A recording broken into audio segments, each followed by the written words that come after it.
Hey, all you heroes, hawks, heralds, crows, pirates, and wardens. Welcome to the Dragon Age Lorecast, where we unpack, discuss, and galaxy brain about all the lore behind the Dragon Age series. We are so excited to bring you this podcast. Every episode, we'll be talking about a different topic in the Dragon Age universe. From character deep dives to exalted marches and elven gods, we will cover it all. There will be spoilers. And always remember, swooping is bad.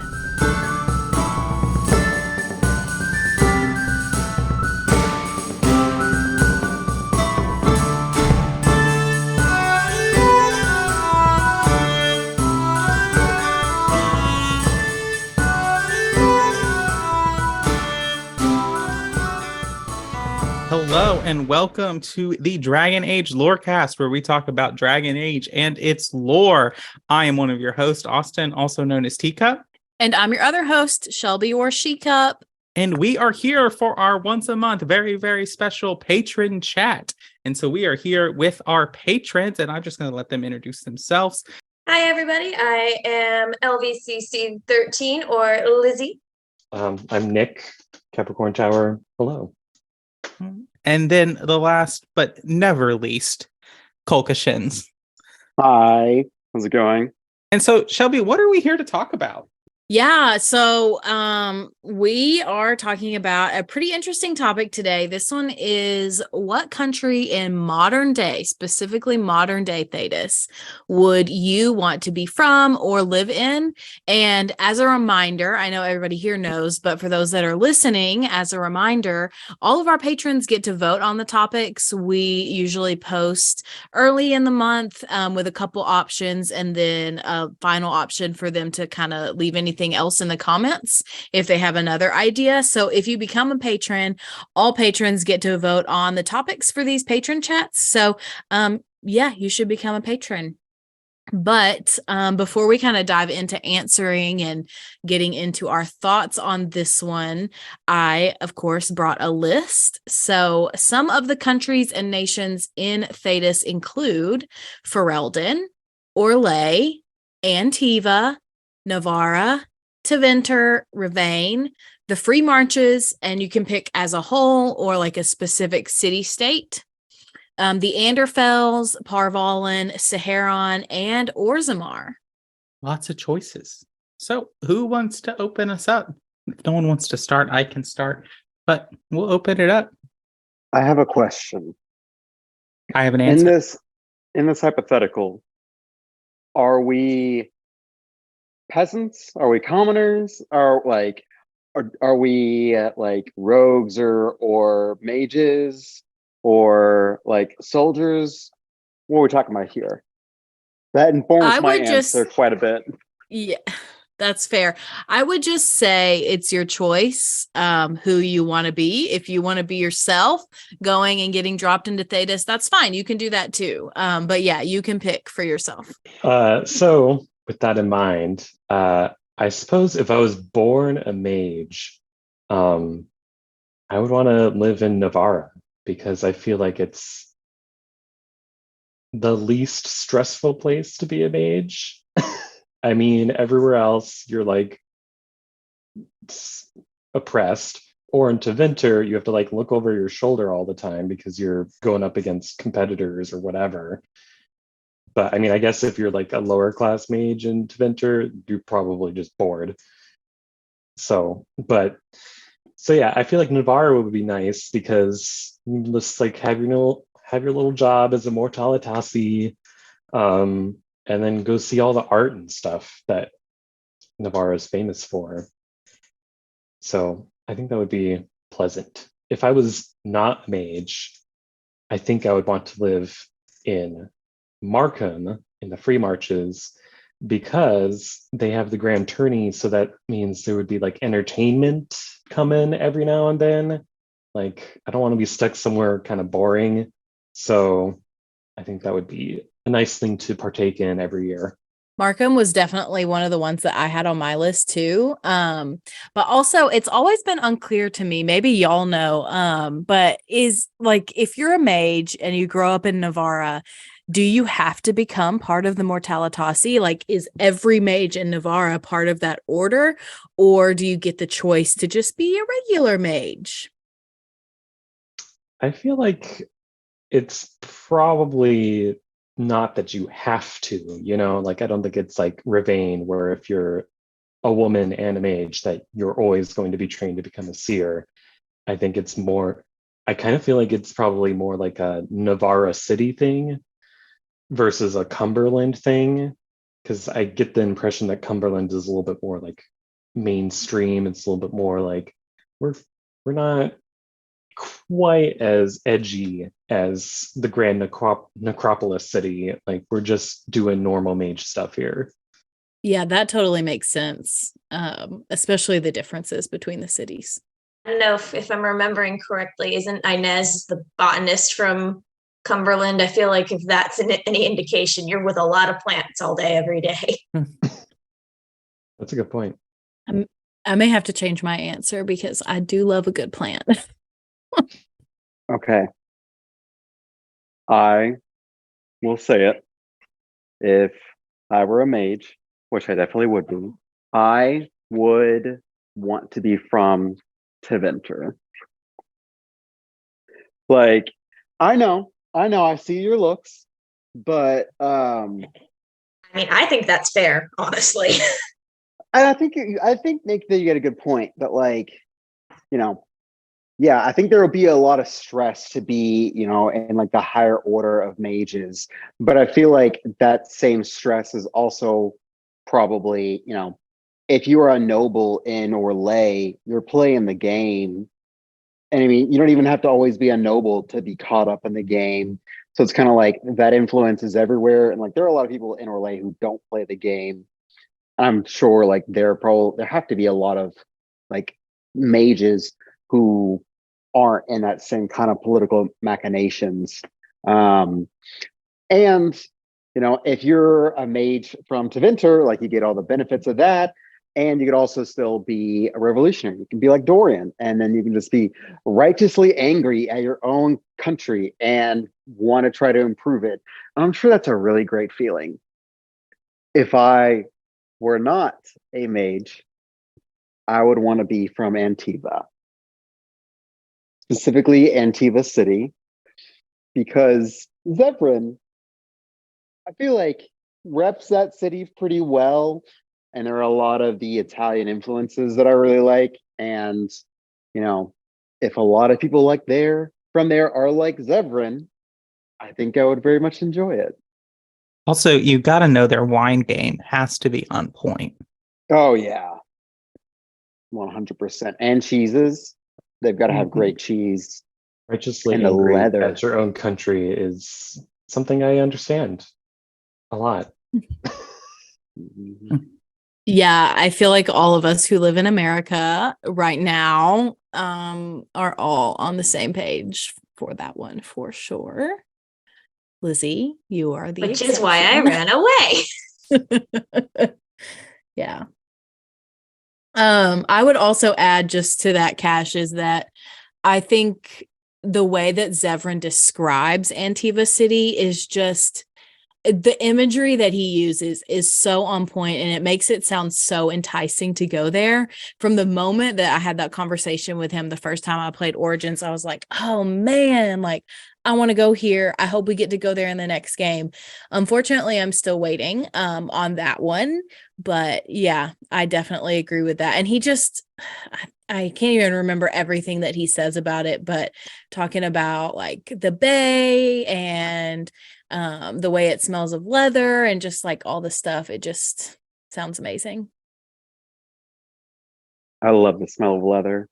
It's like tanneries are awful, but leather is amazing and it smells great. And once again, if everyone in Antiva is like Zevran, it seems like a pretty great place.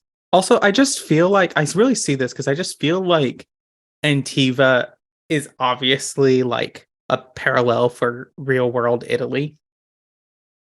And so I just also just assume that like their culture and everything revolves around art and food and fashion and all of this things that just sound very relaxing to this hyper capitalism overworked American. And it has assassins. I was Yes. literally about to mention the crows because, like, yeah, I feel like that's the downside. Any place that like originates an assassin order that's, you know, famous everywhere, there's probably a lot of downsides too, but it evens out. Hopefully. But also, like, if you're just an everyday person and you're just like living your life, enjoying the wine, like, you're going to be okay. Like, it's fine. They're not going to come after you for vacationing there. You're bringing in money to their city. My turn. Okay, so I didn't Yes. think about this for if I was a mage or not, but now that I am thinking that, if I was a mage, I think I would also want to be from Tevinter or from Navarra, simply from what everyone else has said. And also the chance of just being able to run into Cassandra if I worked at the Grand Necropolis because she was begrudgingly visiting her uncle Market, her uncle. That would be hilarious because I'd just be like, do you want to get away from these dead people and go get a drink? Because this is boring. But I think if I could choose, if I wasn't a mage, I would want to be either from Antiva for all the reasons previously discussed, or from Ostwick, actually. Because just from the description of Ostwick from the Trevelyan's card when you're picking your origin in Inquisition, it seems like a really cool place. I would love to be on the coast. Being near the beach is the most amazing thing. So that would be another benefit of Antiva as well. And also just hearing the description of Antiva from Josie as well, just like how she's like, oh yeah, you go to the pier and there's tons of restaurants and everyone's just chilling out and the music's great. How could you not want to live in Antiva or at least be there 99.9% of the time? Also facts. Yep. I would be a little bit nervous just because as of Tevinter Nights, the Kunari are invading Antiva. So that's not as fun. But, you know, they haven't conquered the whole place yet. I'm sure there's still some great vacation spots. I mean, if we just start throwing pastries at them, if Sten's reaction to cookies and origins is any indication, that would solve all the problems. They'd be too busy eating sugar.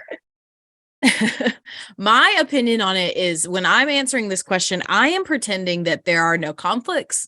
There's no Kunari invading. There's no Solus. There's no Elven uprising. There's no nothing. Everyone's happy. And it is the way it is. And I'm just going to go and have a good life. So that's how I'm picturing it. Anybody else, you can have your own different take, but that's how I'm looking at it. Austin, would now be a good time for our mid-break? Yeah, I definitely think so.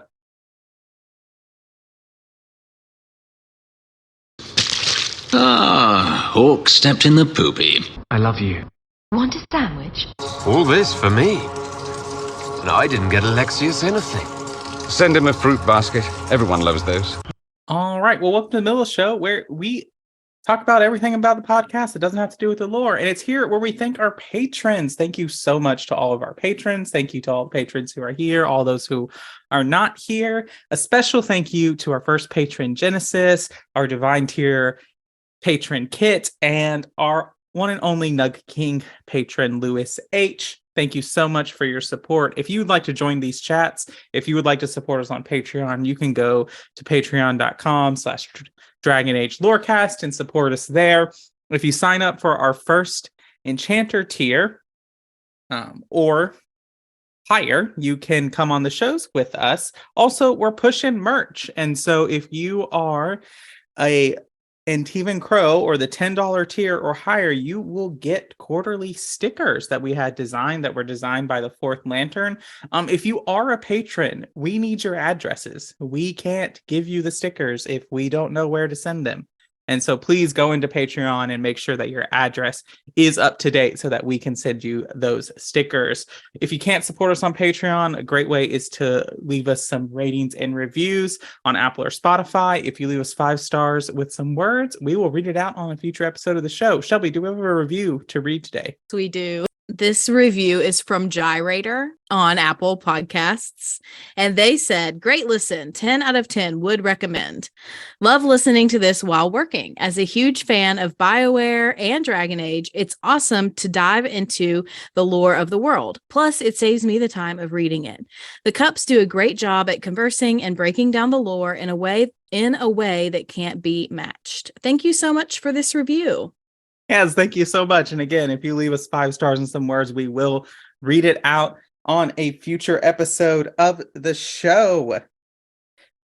And then the last thing I want to tell you is about to join the Discord. If you want to hang out with us, talk about Dragon Age, talk about our other shows, you can join the Discord, the Cups Podcasting, and more. And you can find that link in the episode description. Oh, yeah, you can go check our website, cupspodcasting.com. That was made for us by Lewis H. With HIT Media Solutions. You can go check that out and find all the information that I just told you on that website as well. All right, let's get back into it. Up there, giant icicle tits. Tittles. You're looking for titsicles. Oh, that's good. Yes, and it's a real nice night for an evening. You fear barbarians will swoop down upon you. Yes, swooping is bad. So, Shelby, do you want to go last or do you want to go now? Well, I have 2 answers, so. You want to go last? I could do half and half. What do you want to do? I'm sure you only have one answer. Well, I'll share one and then I'll share you can go and then I'll share my last one last. Okay. So if I was a mage, I would want to be from Ravane because I feel like they're loosey-goosey on magic. They don't really care about the chantry or the circle. So like there's just not a lot of oppression there for mages. And they also have a very historic tradition, like we mentioned earlier, of the female magic users basically being hedge witches and like turning into these seers or being trained as seers for basically the whole people group. So that would be where I would want to be from. So yes, except for Lizzie put in chat until the circle gets annulled, which does happen, but not because of Ravane. That happens because of the chantry. So I feel like even though that happens, they're not going to change their opinions, their views on magic that much, just because that happened. Personally, that's fair. Yeah, but isn't like Ravane also littered with pirates? Yeah, and Kunari, so it may not be the best place to be. But I also think they probably have really great beaches.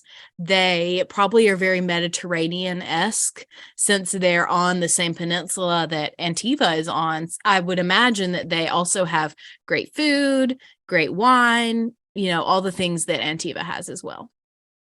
You do love the Mediterranean aesthetic. I do. That's true. All right. So you all are incorrect because there is only one place that is the best place to be a mage, and that is to be a member of the Avar tribes. And so that's where I would want to be from because I feel like I think my answer is I want to be a member of the Avar tribes, period, because I feel like they have the least amount of conflict with the rest of Thedas. Like Jaws of Hakken, like excluded. Like they, after Andraste's kind of uprising, they kind of just seclude themselves off and they're just like, y'all do what you want. We'll commune with the spirits and life will get on. I also think that they have a very, very healthy and realistic view of magic in that magic isn't something to be feared, but rather a responsibility to bear. And so I'd want to be an Avar. In the cold? In the mountains? In the nature? Okay, with but the let's spirit put into you? Right. But let's think about it. It's a lot of body paint too. Let's think about it though. The Avar clothing looks so freaking warm. I bet they don't feel the cold at all. You mean in the three But places that they also- actually have it? Yes. True. But also, life would just be really hard. Like, I don't know if you remember in the Avar episode we did, like, all of their culture was formed by how they had to forage in the forest for their food and how they starved. And, like, life would just be really difficult. And personally, I think you're too accustomed to a life of comfort for that. No Well, this is an offense. ideal world where I grow up in that culture and I'm used to that. Okay. All right. You do you. You just want a pet bear. I mean, yeah. And would I name him Trinket? I would. And but I just think that they have the best view of magic. And I think it is with the spirit in you, but spirit possession with the Avar is not something that you fight against. So you're supposed to ally yourself with the will of the spirit. So I feel like as you do that, it's less likelihood for the spirit to become corrupted. Do we ever have any idea of the population size of the Avar tribes? They don't tell us for a reason. I don't know, but what are our suspicions on that? Because it was always my impression that it also is kind of they're both so disjointed, but also there's not enough of them to make a full-fledged nation, even if they wanted to. Okay, well let's draw some parallels here. Based on what we see on the Avar Prospect Basin, I would guess that there can't be more than a couple thousand of them. Based on because video game populations are always a lot smaller than they actually say. I mean, there's supposed to be hundreds of people in the Kirkwall Chantry, but I swear that place looks like I would speak and it would echo for days because there's nothing in there. And so I think that that's part of, I want to think, so I would guess around a couple thousand, but that's only one Avar tribe. And so they're probably disjointed enough that you could say that, but we also I don't know. I think you could say the same argument about the Dalish. Would you classify the Dalish as a nation? No. Also, I think also because they're nomadic, and I do think that if you put all the Dalish in one group, you're gonna get it. You might not be a nation right then and there, but you're gonna get one pretty quickly. And I would assume the same thing with the Avar tribes. That it's if they were to band all together, in modern Thedas right then and there. I mean, it's probably just gonna be a pretty big city state, maybe at most. Not competing with the free marches, but it would very quickly grow to become a nation. I feel because it's a good foundation. Especially if the Chastened joined them as well. Because I know they're not technically the same thing, but if the Chastened had to choose, they'd probably pick the Avar over Ferelden. So I would the reason why I think they're valid for a pick for this is because they aren't beholden to any other country's laws. They can't. I mean, technically, I guess the Inquisitor can judge and try an Avar chieftain, but you don't see Ferelden bringing up the Avars. That's true. And just to talk about chat a little bit, Lizzie said in chat that we really only see one Avar hold, which is true, but we know of several others in the lore. So we know that there are quite a few that do exist. We just haven't seen them yet. But yeah, it's a good question. And I think that, I would classify them as a nation because they effectively govern themselves. But kind of by that argument, you could argue that the United States is actually 50 nations. That's what I keep saying. But more important question, do we think that when we armed that chieftain to go and attack Tevinter, that we armed him with more goats? He has to smack their holdings with goat's blood. It's in his traditions. Also, this is really off topic, but I want to know,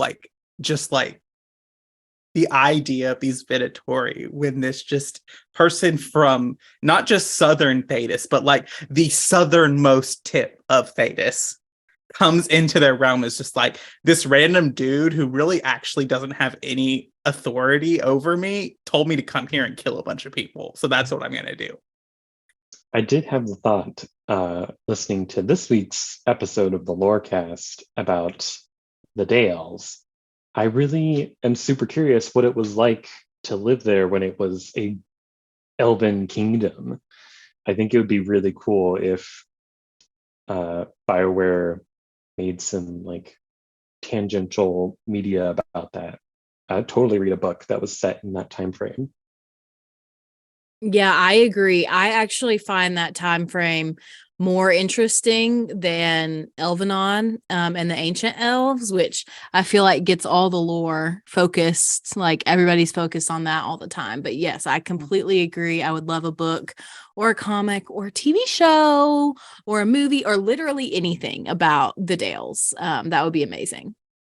Especially if it was being told from Inquisitor Meriden's perspective. That would be interesting. Yeah, that would be really cool.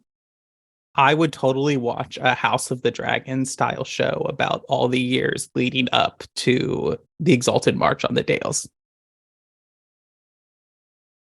That would be awesome.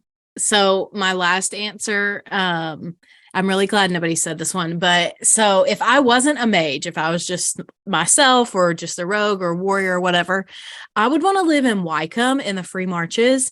And there are several reasons. So in the lore, specifically in the world of Thedas encyclopedia, they say that Wycombe is considered to be the freest city-state in the Free Marches, and that it is, quote, the revelry capital of Thedas. And so they import the second largest amount of Antivan wine throughout Thedas, even though Valrio is number one. And even though they only have about a third of the population of Valrio, they're like right up there with them in the amount of wine they drink. So I think it would be really fun to live there. I get a lot of New Orleans vibes when I read about Wycombe. So I just feel like that would be a really, really, really fun place to be. Yes, Lizzie, you can change your answer. You can copy me. That's fine. None of us said Ferelden, Kirkwall, or Lay. Like the three. I wonder places. why we didn't say Kirkwall. I wonder. That one's far more like, hey, I get it. But I would also argue out of all of them, like Kirkwall is probably the city that we've seen like the closest representation to what it actually is versus like you know, Origins, Denerim, like I'm sure it actually looks totally different. Or like we only see a tiny little part of Valrio in Origins, in Inquisition. Sorry. Yeah, that's totally fair. I will say this: I would live in Ferelden under the condition that I could get a Mabari Warhound. That's my condition of living in Ferelden. That's very reasonable, I feel. But also for me, I would never pick Orlais just because I like hate everything about them. So that would be a big no. That would be a big no for me. But something we said earlier, I guess kind of is a little bit of a tangent, but it just very much reminded me about, I think it was Nick, something you said, but about the grand game in Orlais. And I'm sure there are people out there who are listening like, oh, I would never want to be from Orlais because I wouldn't want to play the game. But I feel like the game, maybe not as grand as it is in Orlais, but I feel like every nation has to play it a little bit, at least the nobles and leaders of that country. So it's not like we can escape that entirely. But yeah, Orlais is not my jam, that's for sure. I'd pick Ferelden if I knew for sure I could marry Alistair. I mean, that's literally my canon playthrough. So do you want to be queen of that dumpster fire though? Like, I love Ferelden. It's not like it'd be Kirkwall. That's fair. I mean, Kirkwall in 10 years has a Qunari invasion. a mage rebellion and just general like demons popping over everywhere. Yeah, I could handle Ferelden politics, just the way the Landsmeet works. It would be all about manipulating the other members of the Landsmeet. And they'd all be too busy paying attention to what stupid thing Alistair was saying to notice what I was doing. Right. I'd have that done quick. I will say, like, there you could make like the Harry Potter McGonagall meme of like, why is it when anything happens, it's always you three, and it's Kirkwall, Orlais, or Tevinter. And Kirkwall is Ron, who says, Professor, I've been asking that same question for years. So true. That's so true. I also think it's really funny, like, nobody picked Parvalin. Nobody picked Saharon. Like, no, we're good. We don't want to live there. I think that the Cune is a valid form of way to live your life. I would not survive or thrive under the Cune as an individual. I feel like my opinions on the Cune and all of that is like, if I was born in it, I would want to get out of it. But if I was just some random person, non-noble in Thedas, I would see the attraction of the Cune because everyone's valued, and you would have a place in society where you're not like struggling to survive. And I think that's why we do see a lot of Elven converts to the Cune. None of us. Yeah, agreed with that. I was gonna say none of us said Anderfels or Orzammar either, which I totally understand. Poor Anderfels, like it's cold what do there. they really have? And there's deserts, also mountains. Like they've been hit by 2 or 3 blights, so like it's all just dead.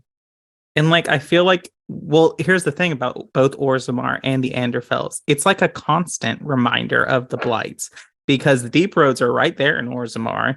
And the Anderfels, the Grey Ward, Wysop is right there. The Grey Wardens basically run everything. So I feel like I like the ignorance, the idea of the ignorance is bliss, of being like, oh yeah, those blights, those are things that we talk about, but that one hasn't happened in 10 years, we'll be fine. Yeah, that's how we ended up with everything that happened in the 5th one, just saying. Look, I didn't say it was perfect. I just said I see the appeal. I feel like Shelby's feelings about Orlais are how I feel about Orzammar. I just hate their entire political system. Like everything about it, throw it in the trash. Set it on fire. I mean, they're already next to a bunch of lava, so they're so close. Just one well-aimed pickaxe, and it all goes tumbling down. Look, I'm an introverted gremlin. Like, I like to sit with my blinds closed in the darkness and all of that stuff. But I still need the sun. I need the fresh air and the sun. I don't want to live underground. Plus, then we would have to be like subjects of Balin or whoever succeeds after Harrowmont does. Like, good gravy. That would not be fun. But so Cash said in the chat, dear Andraste, trigger a double blight in Parvalin. Thank you. And I just want to say, Cash, do you require that Iron Bull be out of the country when that happens? Yes, but also I just really want to see how the Qunari respond to a blight, and then really test them, and let's just make it, a nice double blight. Double blight. I'm very excited for that. I want that to happen. Has there ever been a Qunari Grey Warden? Because I just think it would be interesting, well, to see how like the dragon blood reacts with taking in the taint. I don't think there has ever been a Qunari Grey Warden, because literally Sten is sent to Ferelden because the Arishok asked, what is the blight? Find out. That's fair point. And they didn't even arrive in Thedas until after the 4th blight. So it would just be like, what are you guys talking about? I don't think that Do it you would think- be a Kunari Grey Warden at that, like, for them to join the Grey Wardens. I feel like they would either be Talvashoth or, born Talvashoth, or abandoning the Qun to join this other social order, and maybe none of them just went back to tell the Airshok. I mean, there could be, but So I want to know, like, now I want a like offshoot thing of like Sten going back to the Aton and like become Airshok, and him telling all these stories from being in the Fifth Blight, and them just looking at you like Sten describing the Brood Mother, and them just being like, what in the holy name of the Qun is that? Do the Canari have swears about Kozloon like we do about Andraste? I feel like they. I don't need feel them, like they don't. they're. I don't feel like they're as irreverent as the rest of Thedas is. See, Just gonna go on a limb there. but do you think after a very drunk game of Wicked Grace that Bull and Varric made some up? Oh, for sure. I don't even think they need to be drunk for that. I think they would just do that. They missed a golden opportunity for party banter with that. Oh, I'm sad now. All right. Well, thank you all for being here. We'll let you go around and tell people where they can find you and what they can see. So we'll start with Lizzie. Well, I am officially actually back streaming on Twitch. Thank goodness. I've actually finally gotten stuff to work. So you can find me on Twitch at twitch.tv/LVCC13. And then Capricorn.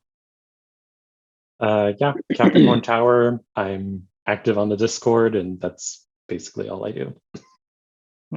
And Kolkashins. you can find me in the Discord. So join, please. Yeah. So as we thank you all for your support, and if you want to join us on Patreon, you can do so and join these chats by signing up at the first Enchanter tier or higher. And before we go, a special thank you to our Nug King patron Lewis H, who gets a shout out at the end of every episode. And other than that, thank you for listening to the Dragon Age Lorecast, and we will see you next week.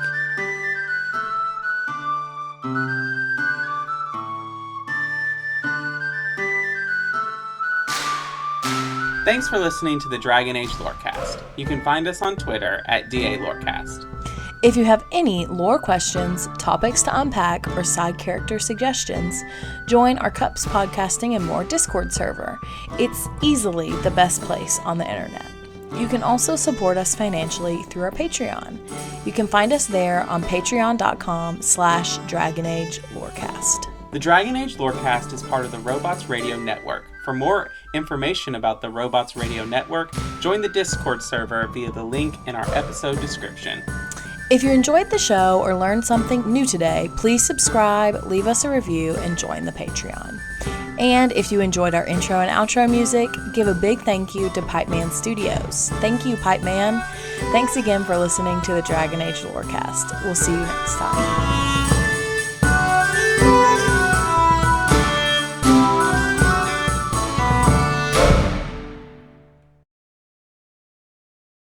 Do you love Dragon Age? Have you always wanted to learn more about its vast world and detailed lore? Are you still attached to your hero of Ferelden, even a decade after Dragon Age Origins came out? Or maybe you're a newer fan, still discovering a new tidbit or quest every day. Well, either way, the Dragon Age Lorecast is the podcast for you. I'm Austin, also known as Teacup. And I'm Shelby, also known as Shecup. And come and join us as we embark on a journey to explore and discover all things Dragon Age. We'll discuss all kinds of topics, from Lyrium to the Chantry and the great mysteries of the old gods, and even more that even you BioWare superfans might not know about. So come and listen on Spotify, Apple, Stitcher, or wherever you get your podcast. And always remember, swooping